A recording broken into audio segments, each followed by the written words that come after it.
Good morning, good afternoon, or good evening. I hope and trust that you are all well. Before I get started, I would like to give a very special shout out to the reformed members of Back to Ashes. Lisa Radford, Ashley Miles, Interscare Wifey, Tina Mead, Stephanie McLaren, Corpse Lover, Gwen Haley, Mana Ash, Normie DW, Chrissy Elias, Cindy Cleveland, Patty's niece, and Samantha Place. The rest of the Back to Ashes membership family can be seen right here on your screen. If you would like to become a member of Back to Ashes or buy me a coffee as a thank you, all that information can be found below. Now, with all of that being said, it is time to go back to ashes. For once we arise from the ashes, we are a bigger, brighter, stronger, and happier person in the morning. Sit back, relax, kick back, grab a snack, or tuck in to get warm and prepare for this dose of vocal melatonin entitled True Middle of Nowhere Stories. Right after this intro, an ad will play. I'll read the first story, an ad will play, and after that there will be no more ads within this video.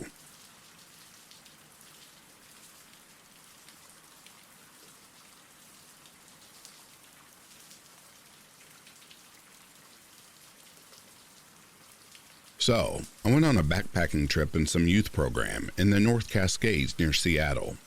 One of us got hurt by a falling rock on our way to base camp, so I had to help carry him back to the trailhead while accompanied by one of the leaders. On our way back, we came across another hiker, a young woman. We talked as we were all sort of taking a rest, and she said she was going to summit one of the peaks later on the trail. Thing is, the trailhead to peak was about 8 hours one way. She had a light day pack. Next day, back at base camp, helicopters swarmed and men were dropping. It was like a movie. I was taken aback. Little did we all know, it was a huge search and rescue team looking for the same woman I had interacted with just about 16 hours before. Samantha Sayers. That's her name. For 3 days, every night, all I could hear was the distant calls of men and women yelling, "Samantha," all echoing off the basin walls in an endless call for this person. I remember hearing it was a supposed suicide, that she was a seasoned hiker, yet she didn't pack nearly enough for this excursion. It didn't make any sense. Perhaps she wanted to last to get just far enough, then stay. That would be her final moment, atop a peak, doing something she absolutely loved. I remember after I flew home, I would never stop thinking of her, and I never have stopped. I still look up her name just to find that she has never been found, that she is just without her family, but that she has seemingly disappeared into nothing. It really bothers me, thinking of what those hours right after we spoke were like for her. What she last saw, what she last thought, what she last did. But it doesn't seem to matter because whatever any of those answers are, they will quite possibly never be found, just like she never was. I cannot put into words how much this haunts me still to this day.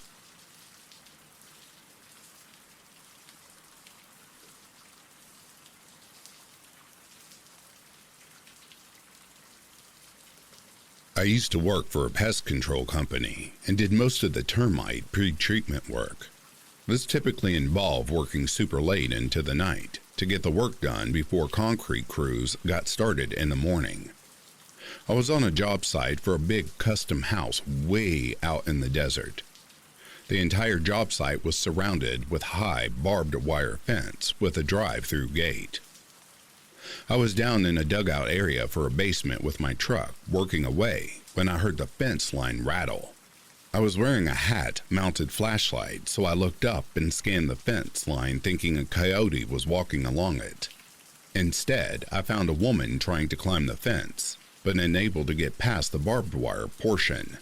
I have heard people say the phrase crazed look before, but never understood the statement before that moment. As soon as my flashlight hit her, she dropped back to the ground and just stood there looking at me. A lot of the night is weirdly lost in my memory, either because it was over a decade ago or because fear made me foggy. But I do remember a few things very vividly. Her eyes were as wide as they could get, like almost popping out of their sockets. She kept muttering to herself, but I couldn't hear what she was saying. And when she wasn't talking, She kept kind of smiling like her face muscles were trying to pull her mouth open.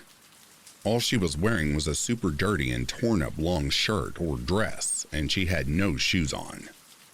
She kept walking back and forth along the fence line, and I was pretty sure she was looking for a way in. I always locked myself in construction sites when working, and thankfully I did that night too. It felt like it took me forever to get my equipment stowed and the pistol out of my truck cab, all while trying to keep an eye on the woman. She just kept staring at me, muttering and pacing the fence line. I was able to reach the police, but it took almost 40 minutes for a sheriff's officer to get out to me. As soon as his car started making noise on the dirt road leading to the worksite, the lady ran off into the desert. I'm sure she was drugged out of her head or something, but I still don't know how she got that far out of town in the dark with no shoes on. I was a good 30 minutes or more out of town driving, much less on foot. I still have an occasional nightmare about it, and it always ends up with me forgetting I left the gate open and panic running back to the truck.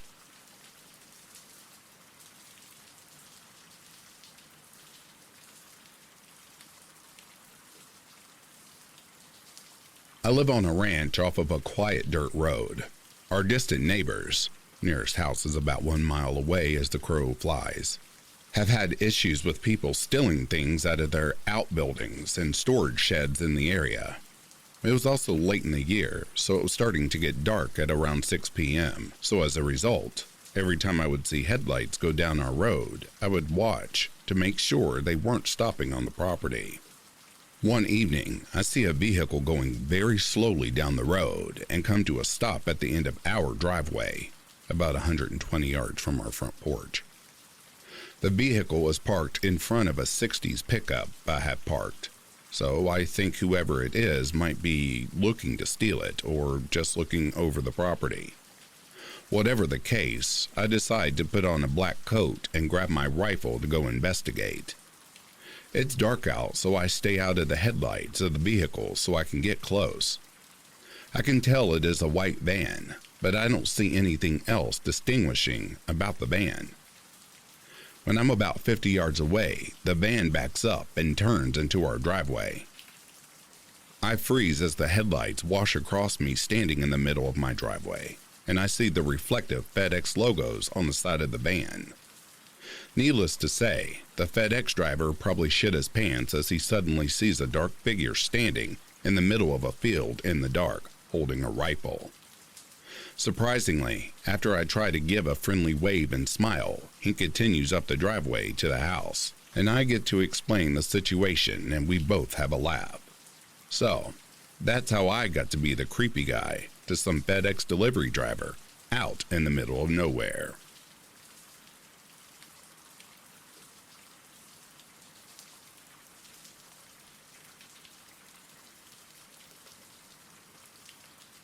Although it's not really work, I do go hunting kinda north in Canada. And the thing is, where I hunt for deer, there are plenty of wolves, bears, and the sorts.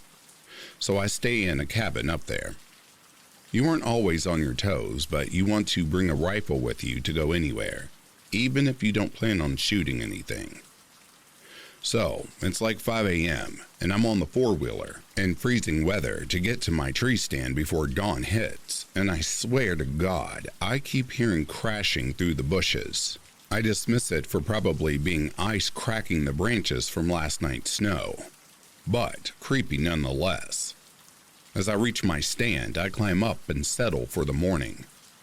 I get a pretty nice view of a field that was cleared out, and there is an old burned-out cottage on the opposite end of the clearing. As the sun rises behind my stand, the morning is very still, just the occasional branch falling down through the forest. Day really passed without any ammo being spent, and I get out of my tree stand and decide maybe I should go look at the burned-down cabin. I've never bothered checking it, and looking at it all day got me curious enough to go check it out. There wasn't a clear trail, obviously, so I'd have to go to it on foot. I unloaded my rifle and went for a long walk. Around a good 10 minutes later, I started to get close and could see some old farm equipment, which made sense. A field in the middle of the forest was probably cleared so a farmer could do what he wants with it. I come close to the doorway, only really able to hear the crunch of snow beneath my feet. The doorway managed to survive whatever happened there and slid down the snow in through the doorway, careful not to touch anything. And I feel crunch under my boots that's definitely not snow. It's the skull of a bull. I look up from the snow and there is more of them. Skulls and legs, a ridiculous amount.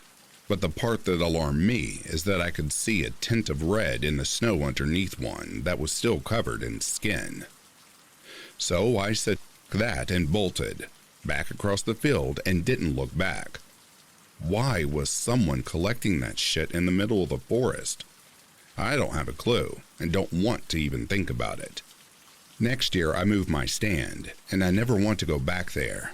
Weird shit happens in the forest.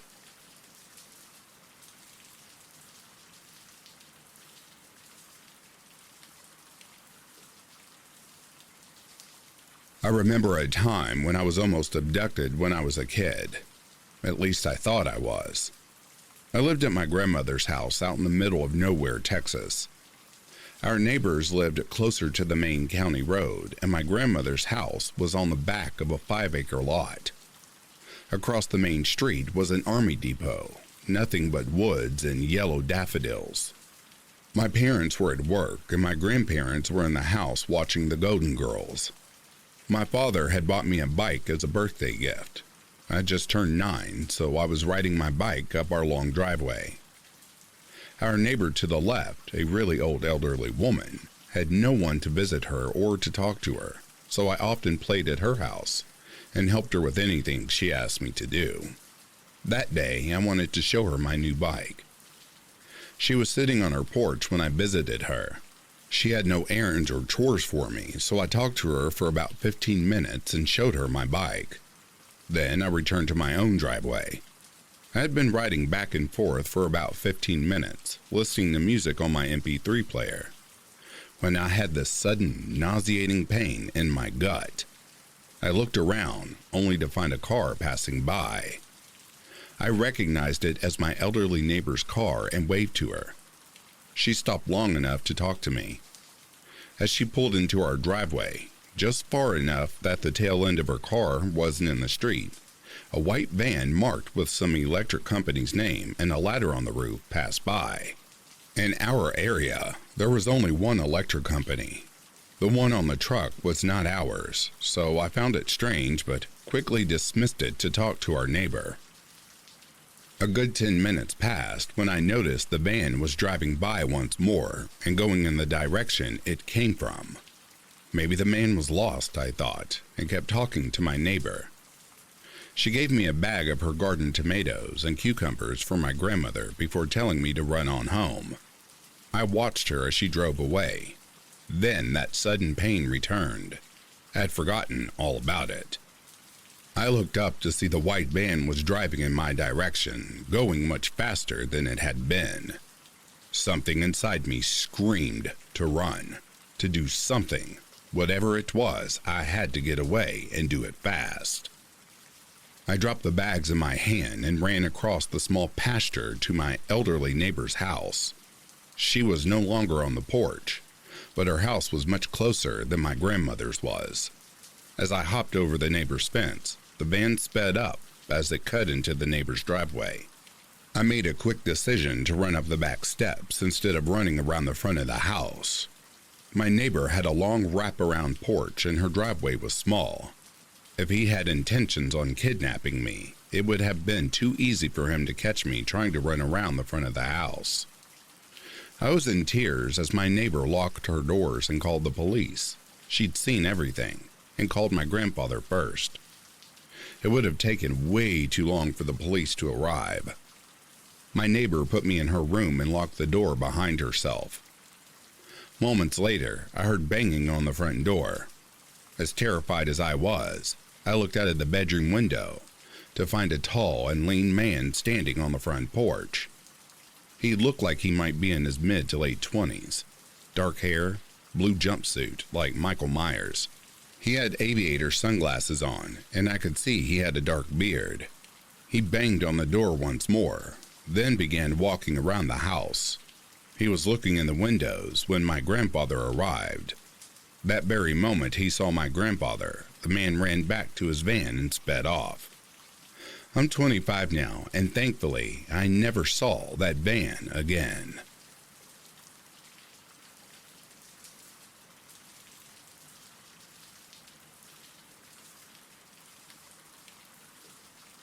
When I was 17, 18-ish, I was driving home from a friend's house after a movie marathon. It was around 1 a.m. when I left, and a decent drive. Not quite halfway, my gas light came on. I had a few creepy catcall experiences at gas stations and was a little paranoid stopping that late in the middle of nowhere as a 110-pound teenage girl. In the end, I think if I wasn't so cautious, I would have been kidnapped or killed. The first gas station I came across was well lit and in a pretty open space. I drove up to the pump and looked around my car mirrors before getting out. As I was starting to pump gas, this normal-looking guy comes out of the gas station shop and starts smoking a cigarette. The pump kept clicking off and not working, so I started messing with it, trying to get it to pump. This guy starts watching me, laughing. I assumed he was just laughing to himself, watching a teenage girl trying to pump gas. After maybe getting a fourth of a gallon, I gave up and moved to a new pump. After this point, if I didn't do absolutely everything I did, I would have been screwed. When I got back into my car, I locked my doors just to drive to the other pump. I checked all my mirrors before getting out or shutting my car off again. It's an old 90s Beetle that didn't always start up right away. That's when I saw the guy walking up to my car. He was smiling, walking up to the driver's side window. Not wanting him next to me, I rolled down the passenger window. He paused for a moment, then smiled to himself and walked to the passenger window. He stuck his head all the way inside my car to talk to me. Hey, I know this seems really weird, but I promise I'm not a creep or anything. My car broke down. He pointed to a red SUV, and I need a ride home. It's just a half a mile up the road. I'm sorry, but I don't know you. Oh, no, I totally get it. I thought it was pretty weird as I was walking up here, but it's only a half a mile up the road. I'm totally stranded. I wished I could help you, but I really don't know you. Yeah, I got you. If you had a truck or something, I'd offer to ride in the back. He looks expectantly. Sorry, but no. All of a sudden, he looked pissed. He yanked at my door, but I had locked it before. Then he reached for my inside door handle through the window. My car was still running, and I slammed it into first and peeled out as he opened the door. The car taking off slammed it shut, and I sped off. I called the police after I got away. They looked at the gas station cameras, and right after I left, he got into his red SUV and drove off. If I hadn't locked my doors the second time, I would have been. If I let him come to the driver's side window, he could have grabbed me. If I had shut my car off, I wouldn't have been able to drive off in time. If I didn't double check my mirrors, I would have been outside my car when he came up to me.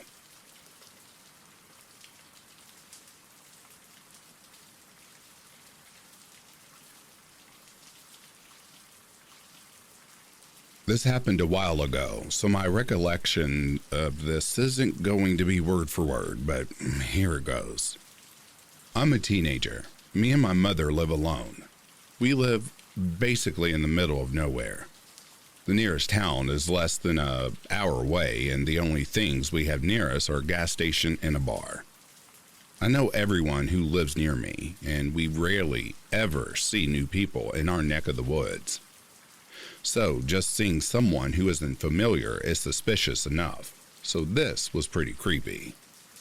A couple of years ago, it was the middle of the night. Me and my mother are night owls. We like to be awake from that midnight to 6 a.m. time period that most people prefer to sleep during. My mother was watching TV in the living room, and I was using the computer in the kitchen. The kitchen and the living room are basically connected, so I wasn't too far away from her, only a few feet. The front door leads right into the living room. It's a door with 9 windows, so it's pretty easy to see in. My mom looked towards the door, and she saw somebody staring at her through the window, and he was wearing a hood that obscured almost all of his face. My mom jumped, and she of course walked to the door and asked him what the hell he was doing. According to my mother, he looked pretty young, so she could barely see his face, so who knows how old he really was. The man said something along the lines of, could you help me with my car, please? In a tone I could only describe as miserable and off-putting. Even though it was dark out, there should have been enough light for her to see a car. There wasn't a car. The man was also holding his hands in his pockets pretty tight. My mother said no and apologized. This caused him to grip whatever was in his pockets tighter, so tight it caused his arm to tremble.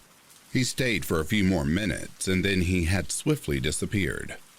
Throughout the night, maybe 1 or 2 hours later, we thought we heard slight weeping, but we didn't see anyone at any of our doors and windows. I may be making assumptions here, but I can only assume it was a weapon he was holding in his pockets. This was a creepy-ass experience, and it's safe to say he was going to lure my mother out of the house and do something sinister to her.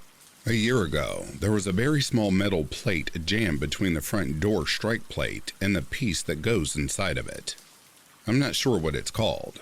We have zero idea where this metal plate came from. But the metal plate stopped our doors from locking, so I'm assuming it was put there so that somebody could get in later. These things are probably not related, but it made me think about him, because this was deliberately placed there by somebody, and we are not sure why. Creepy guy staring at my mother through the door after midnight in the middle of nowhere. We hope we never, ever see you again.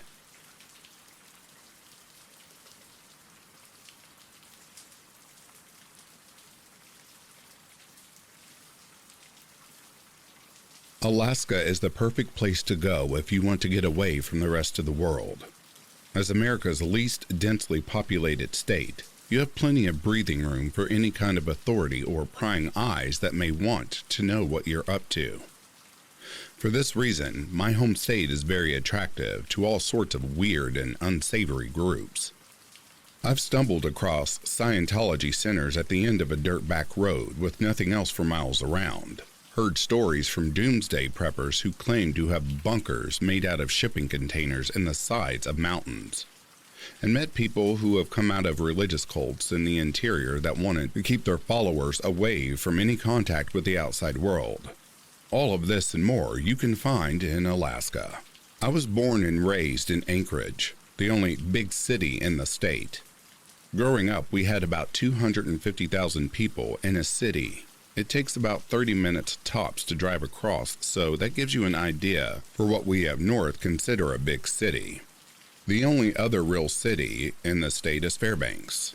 These two cities are connected by 360 miles of 2-lane highway.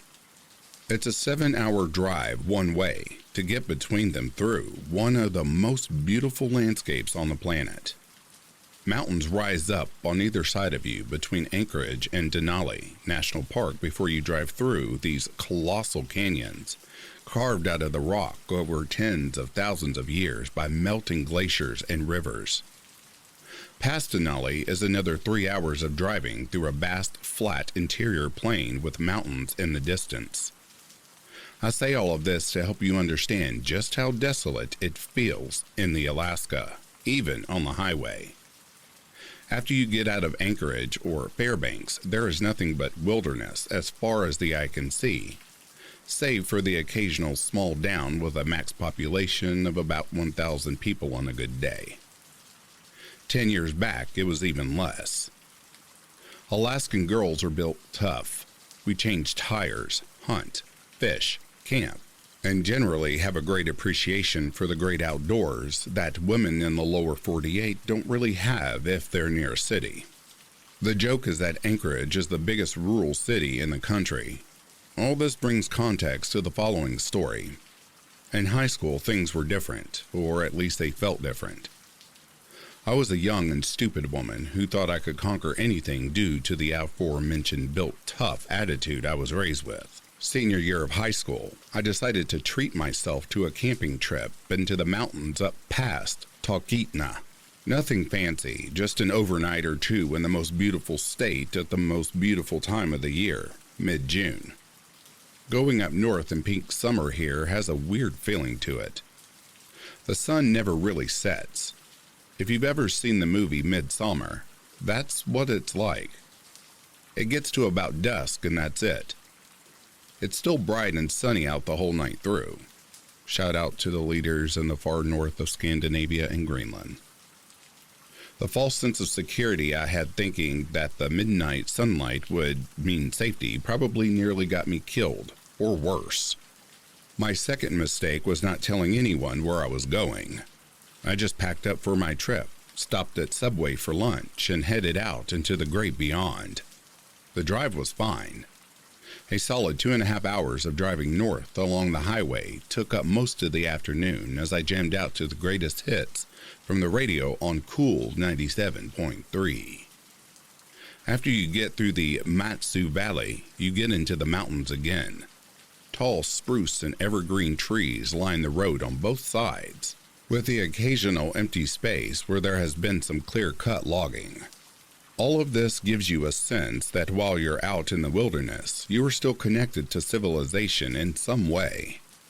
This led me to my biggest mistake, not staying at a state park campground.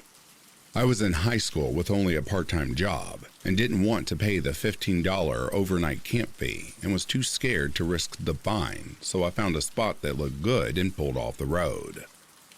The map I got from my dad said there was an old mining site up a nearby mountain, so I decided that would be the best spot to head to for an overnight.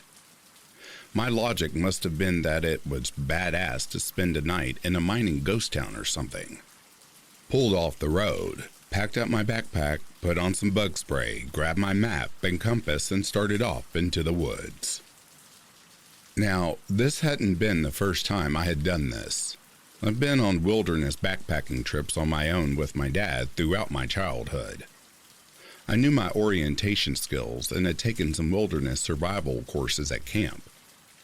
I wasn't just some dumb blonde wandering off into the woods with no idea of where I was. Or so I thought. A solid 45-minute hike up into the hills, and I finally made it to where the old mining camp was supposed to be. There was nothing there. Just an old concrete foundation with some holes in it and nothing else. I was very disappointed, but unsurprised at the outcome. I set up camp off in the woods and set to building a fire for dinner on the concrete slab. Here you're supposed to set up cooking a ways off from your camp just in case bears are nosy. Last thing you want is a 1,300-pound grizzly poking his nose in your tent wondering why you smell like Campbell's soup and s'mores. By this time it was getting late, around 10 p.m., but the sun was still high in the sky. And by the time dinner was over, it was nearly 11. I was starving, so I dug in.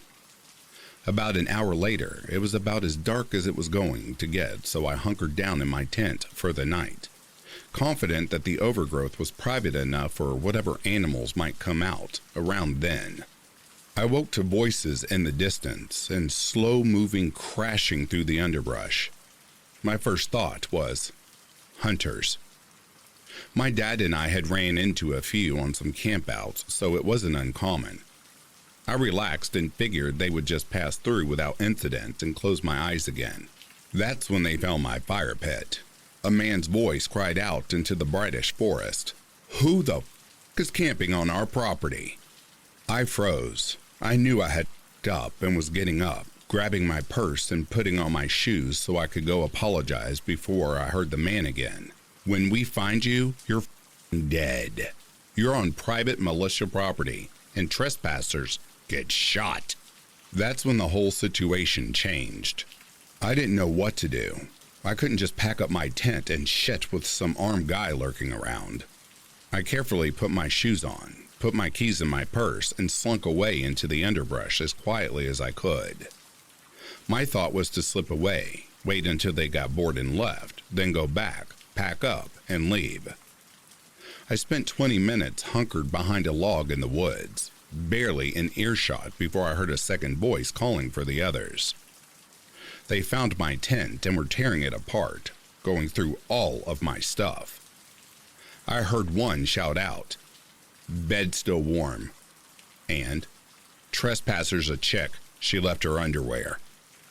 The first man shouted out, "Okay, fan out and find her. Thinks she can trespass. Well, there's gonna be hell to pay." At that point, I wasn't concerned that I had left my spare change of underwear in my bag or that those creeps had found it. I needed to get the hell out of there. Quietly, I made my way down the mountain for a good 30 minutes, tiptoeing and taking care not to step on twigs or make a ruckus. After the rustling and shouting of the men had faded quite a bit, I said f*** it and booked it as fast as I could in the midnight sun down the hills. I tripped and fell and got scraped up more times than I'd care to remember. Finally, I made it back to the road, but much to my horror, there was no car. I knew I had come out, up, or down the road from where I had been. I couldn't quite remember where I was at the time, but picked a direction and started walking. I rounded a corner on the road and saw my car, and the two men standing beside it. They were armed and dressed in surplus military gear. I hid in the brush on the side of the road and watched. A while later, several more men appeared from the trail I had taken. They dumped all my stuff next to my car, hopped back onto their ATVs, and drove off. I went up to my car, careful not to be seen, and found a note on my dashboard. It read something like, "If we ever catch you on our property again, we won't hesitate to use force. Consider this a warning." I went back to start loading stuff into my car and noticed what they had done. They'd cut up or destroyed all of my gear, probably as punishment for trespassing. Honestly, I'm thankful they did that because I'm grateful I didn't get shot. Ever since then, I had taken great care to camp only in designated camping areas. To the weird Alaskan militia group, I know you weren't actually going to kill me, but nevertheless, I hope I never run into you again.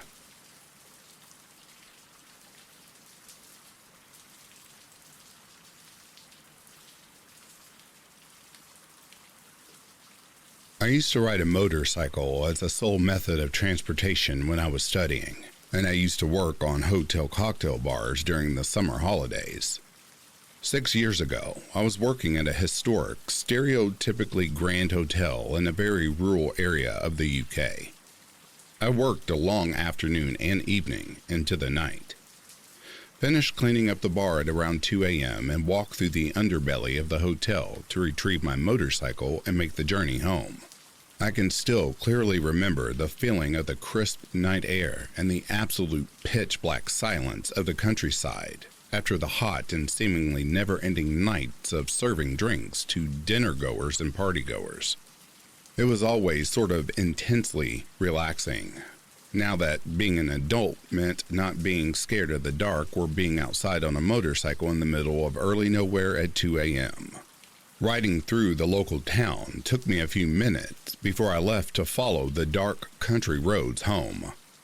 At this point, I rode a Honda 125cc, around 11 horsepower. Basic and old, but clean. It did the job, regardless of its quirks such as the dim headlight, which would dim and flicker even more when coming to a stop. I was riding along these pitch-black roads with fields and woods surrounding me, very much alone for 20 minutes. Then I saw a brief blast of bright blue headlights in my mirrors coming from behind. Moments later, dazzling headlights arrived behind me in seconds. Almost immediately, a large Range Rover pulls out to overtake me, blasting past barely inches away from me. I respond with a long blast on my horn.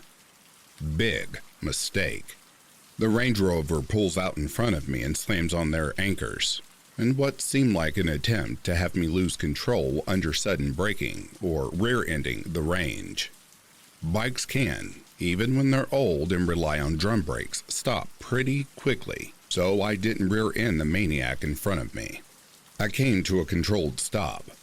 I see the doors of the range crack open, and a figure begin to step out. I went for it, using all 11 horsepower of the little Honda's power, pulling an overtake. However, in those moments, this anger-crazed maniac had shut his door and stepped onto the accelerator, causing us to be level and accelerating together when I reached his car. He then started to run me off the road, pulling to the right, wedging me further over towards the ditch at the side of the road. This is where I ended up, struggling to control the bike on the wet, dew-heavy grass around the side of the road, trying to stop the 140-kilogram bicycle dropping into the ditch. I struggled to regain balance, but managed to pull the bike back onto the road. At this point, I noticed the guy had got back out of the Range Rover and walked around to the back, opened it, and was reaching inside. I had turned the bike to face the other side of the road, ready to turn either way and make an escape from this escalating situation. Just as I looked to turn, I took one more look over at him to see him pulling a large, long object out of the back of the range.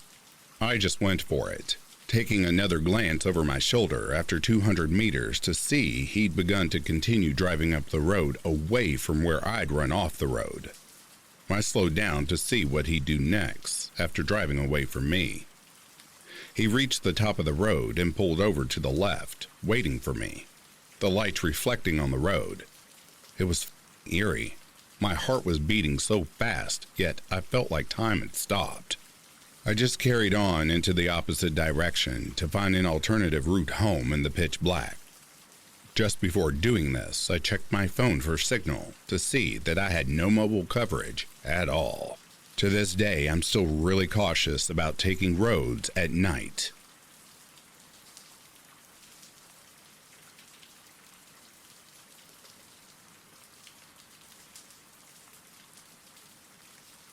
My family and I were driving from Ohio to Wyoming one holiday season to visit family about 10 years ago.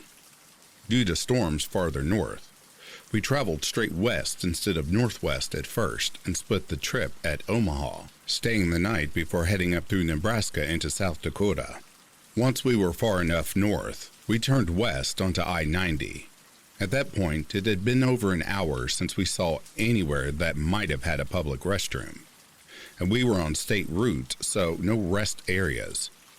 Those of you who traveled with a young kid know that's close to their bladder and boredom's limit, and our daughter was begging to stop somewhere to pee. South Dakota was also deserted, or even worse, as we headed west. Finally, we reached a desperately needed rest stop, as my at the time 5-year-old and I both needed to pee by then. Just as we pulled in, the truck that had been following us for a while pulled in too. I didn't think too much of that at first until I started to open my door. My head was turned to the right, where the truck was parked a couple spots over. My eyes met the driver's, and I just shivered. He was a skinny white kid, straggly, gray-brown beard and dark eyes. I could see that he was wearing a dingy, dirty blue plaid shirt. He got out of his 90s brown and cream truck and started rummaging in the bed. I told my husband I didn't want to go into the rest stop alone because of the guy and the weird feeling I was getting from him. He thought I was being a little silly, but agreed to come in with us. At that point, the next stop was Wall, South Dakota, about 100 miles away, according to the huge billboards we'd passed advertising it. He figured he'd better empty his bladder even though he didn't particularly feel the need. I grabbed our daughter and we headed inside, followed by the guy who'd finished rummaging at his truck but wasn't carrying anything when I glanced back. My daughter and I did our business in the women's restroom and headed back out to the lobby. As I expected, my husband was already out there since he didn't have a small human to chaperone. The old guy was also in the tiny lobby area. He was just standing there staring at my husband. My husband rushed us back to our car. As we were buckling in, he locked the doors. Then he told me that the guy hadn't even gone into the restroom and was just standing in the lobby the entire time. He agreed with me that we might have just had a close call, and he was glad it hadn't just been me and our daughter there. However, that's not the end of the story. Remember how I mentioned Wall and that it was 100 miles away? Well, that was 100 miles of pretty empty landscape, but a decent number of turnoffs from the interstate. We didn't see the truck following us and thought the whole episode was behind us. Except when we stopped in Wall to grab lunch and some road snacks, plus look around this homey but fun little tourist trap in the middle of nowhere. We saw the guy in the store not even 20 feet from us. Same face, beard, dirty plaid shirt. Thankfully, we had already eaten, so since he was staring at us again, we quickly paid for our snacks and trinkets and got the hell out of there. Thankfully, we didn't see him again. But I was seriously creeped out until we reached our relatives in Wyoming safely with no other sight of that truck.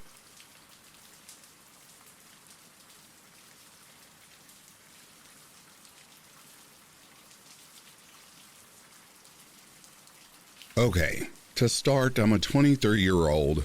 At the time of my story, I was 19. 5'5" fat girl from England.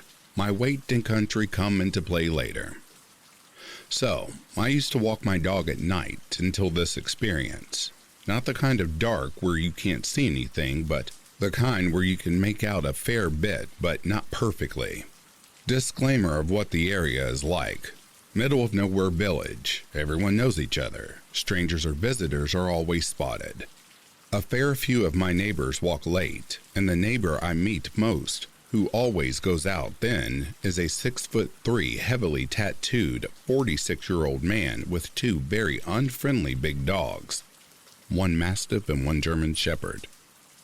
We were great friends, and still are, and the only other dog he wouldn't attack was mine, so I had no worries at that late hour because he was normally just a shout away. This night I bumped into him just ending his walk, which had happened a couple times, so no big worries. I'm around half an hour into my 45-minute walk in the woods, earphones in with music playing and just checking my phone for what song to play next. I notice my dog is looking up as if he can see something. I assume it's another neighbor, fox or deer. My dog doesn't chase anything, so it was normal he didn't run after any animal. I looked up calmly to see a strange man standing around 20 to 25 feet away from me, holding a rifle. No dog. It wasn't hunting season. And this is England, so getting a gun, unless you're a farmer, let alone a rifle, it's very difficult. He looked shocked but angry to see me there. At this point, I remember my head torch, and he turns to look at me. He angles himself to face me, and at this point, I knew I couldn't turn around or run since I'm very out of shape. More so than so I carry on walking. As we go past, my dog gives him a wide berth, which is unusual since he's so friendly and loves literally everyone and everything. When I was level with him, he just shuffled and said, "Evening." I responded with the usual good evening and sped walk out of there. Looking back over my shoulder as I was about to leave the woods, I saw he hadn't moved, just stood there looking at me. I never walked alone at night again. This freaked me out so much because it's never happened again, and any hunting near me has to be done in a certain area at a certain time of year. He could have been hunting, but I'm sure I would have heard a gun go off at some point since sound travels and I can hear bird scariers in other fields through my headphones. For context, I didn't walk with a neighbor a lot because he was inconsistent with times due to work, and it had been safe with no issues for 3 years before all of this even happened.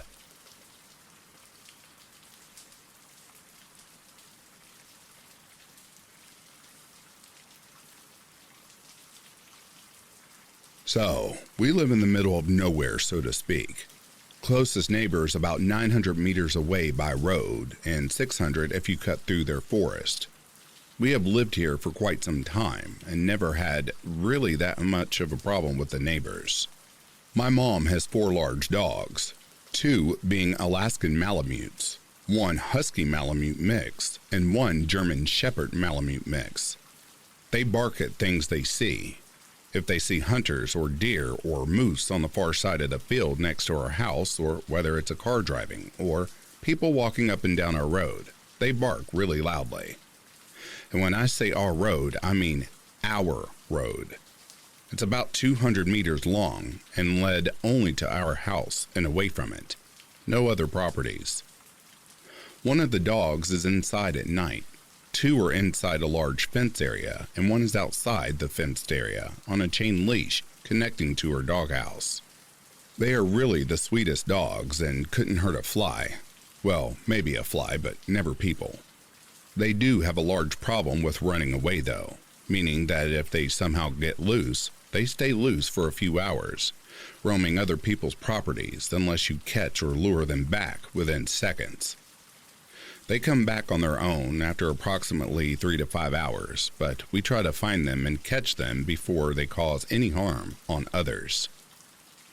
Well, one night, and I mean middle of the night, around 3 a.m., my dad gets a phone call from a blocked number. Being all groggy from literally just waking up, he answers it. The male voice on the other end of it aggressively says, "Make your dog shut the up before I call the police and animal control."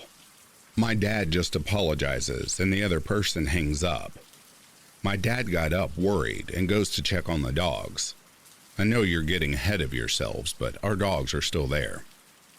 They all seem to have just woken up when my dad walked outside, and now he is a bit annoyed for being threatened for no reason at all. Also, if they had been barking, the police couldn't find him, and animal control couldn't either, considering the dogs are healthy. A month passes, and we all forget the strange call. The next occurrence may not even be by the same person, but I wouldn't be surprised. My parents wake up, make some coffee, and go out for a cigarette, as they normally do. They sat there for a moment until they saw one of our dogs laying on the porch next to them. The dog looked at them with guilt in his eyes, and soon our other dog came running from behind the house, wagging its tail happily. The third dog, on the chain leash, started howling at this, and my parents went to check if they had just closed the door properly. The fenced area was quite large, as I said, built with thick metal net supported by poles. It was about 2.5 meters tall, so I can't even reach the top. The door was a frame with the same metal net, but strengthened with a piece of tin panel at the bottom because the dogs had once wiggled through it. But the problem wasn't the door. They hadn't dug their way out or magically jumped away, no. In the back of the fence, there was a large hole cut with metal cutters or something else. Around the hole, there were muddy footprints, and my parents called the police after taking the dogs in. Somehow, the police didn't see the problem and said that it was likely the dogs that had chewed their way out. These words literally came from his mouth. Our third dog was probably not let out because she has the meanest bark you'll ever hear. She literally will roll over if you go closer, but the culprits didn't know that, so they went from the back. Well, my dad bought a hunting camera, and gladly, no one came there again.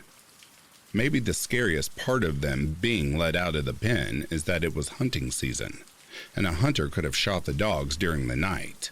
I say specifically hunters because here only hunters are permitted to own firearms. Once we found a plastic bag with raw meat outside our dog pen. Obviously, it was thrown out immediately, but it still creeps me out. And the whole ordeal is just so weird.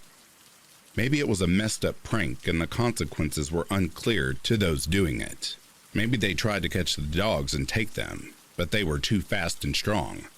Maybe they wanted to send a message like some sort of a maniac, but this certainly made us feel on edge for a long while.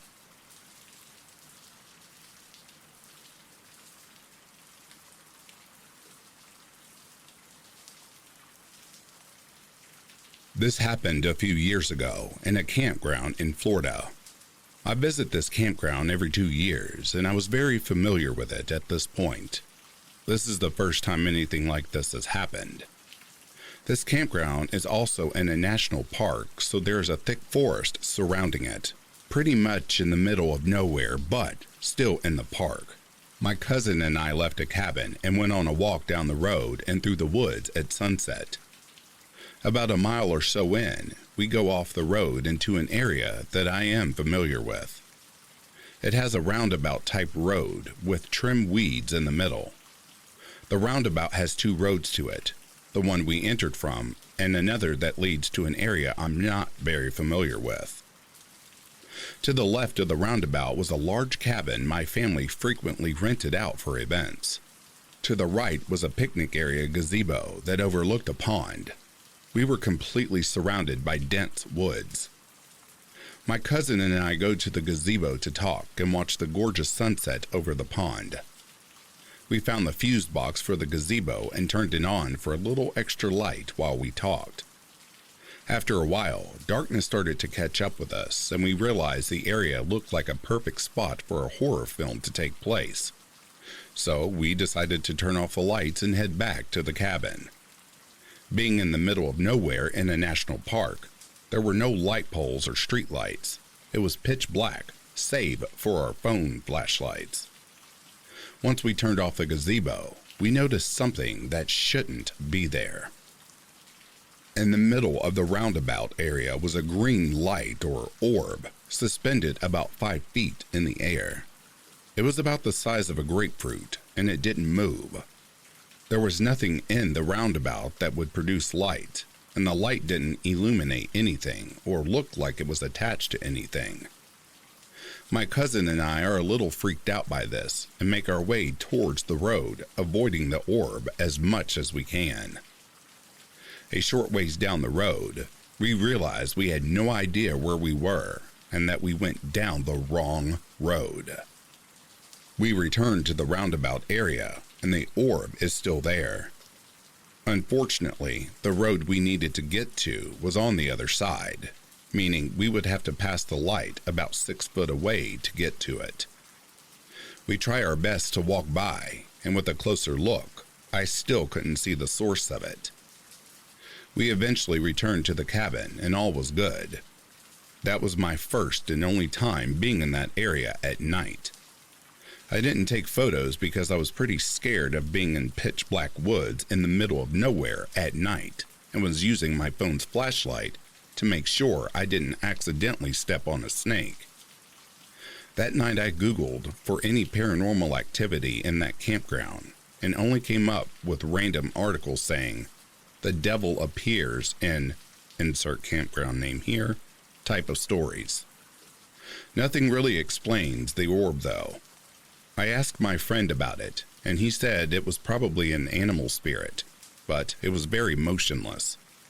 It was just suspended in the air, just glowing, the brightest green I have ever seen.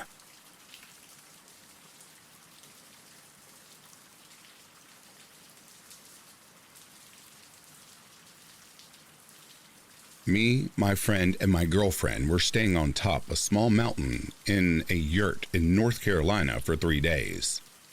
The yurt was one large cylindrical room with 2 futons and a kitchen table.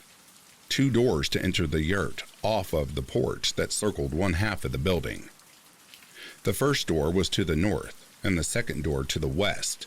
The second door was closer to the futons, and the main entrance was on the north from the futons. First night, we made dinner and fell asleep after our 9-hour drive. Nothing out of the ordinary happened. We went out hiking in the morning and had a full day, lots of fun. We came back and I made dinner and we passed out. That night, my girlfriend woke up and had an extreme and sudden notion that the doors needed to be locked. She got up and locked the door and went back to sleep. She claimed she woke up again in a sleepy daze to what looked like a black silhouette sitting at the dinner table next to the bed. She shook it off as a dream or a sleepy hallucination and went back to sleep. We went out again on our third day hiking and returned at sundown. I wanted to take a time lapse of the sun retreating over the mountains, so I ran up to the top of our little hill to set up a time lapse aimed down at the yurt. As I was doing this, my girlfriend and another friend were exploring a trail that led back into the woods of the mountain. We all went back in and I left the camera shooting. I made dinner and we ate. Afterwards, I went up to the top of the hill alone to retrieve my camera. This is where things started for me. I took a piss by my tripod, and as soon as I finished, this wave of what I can only explain as energy enveloped me, like a wall of fog or something. In my mind, I kept having this image of a strange white figure that could have been like a humanoid tree kneeling by the ground and standing up, then sitting only to repeat this action multiple times. I know this was just in my head, but it was like I could pinpoint where this idea was. So I grabbed my stuff and went in for the night. We all fell asleep. In the middle of the night, I awake to a huge bang on wood that sounded like the north doors being hit. I was very tired and looked around, and neither my girlfriend or my friend on the futon 5 feet away from me were awake. I shrug it off and fall back asleep. I continued to have dreams as if my vision was just floating inside the yurt, slowly panning along the inner wall, looking outside of the windows for hours. Like I was standing in the yurt, walking around, but I had no body and there was no sound of me walking. Then I awake again to a huge bang at the other door just 6 feet from the futon. Since my body was oriented towards it, I opened my eyes and I was immediately fixated at the door, which had a full glass window with a shade. I watched intently, looking to see someone, but nothing. In my head, I said, "Nope, this," and shut my eyes and went back to bed. Hours pass and I wake a third time. This time I was on my side and didn't open my eyes. To my horror, I can hear a voice just outside. It was a sort of inflection more than words. It spoke in a way like a person was speaking to another. I had this notion that there were two, of whatever it was, looking in as to say, "Look, you can see them right there." I was petrified, and I looked real quick to see the clock at 5:30 a.m. I once again said, "That," to myself and fell back asleep. When we woke up, I said to my friend, "I don't want to alarm you, but I was hearing some f***ed up shit last night." Both my friend and girlfriend said that they had also awoke to huge bangs. The weird thing is, when each one of us heard the noise and woke up, we had seen that all the others were asleep. I don't know what this was, but I think I pissed off something by pissing on top of its mountain.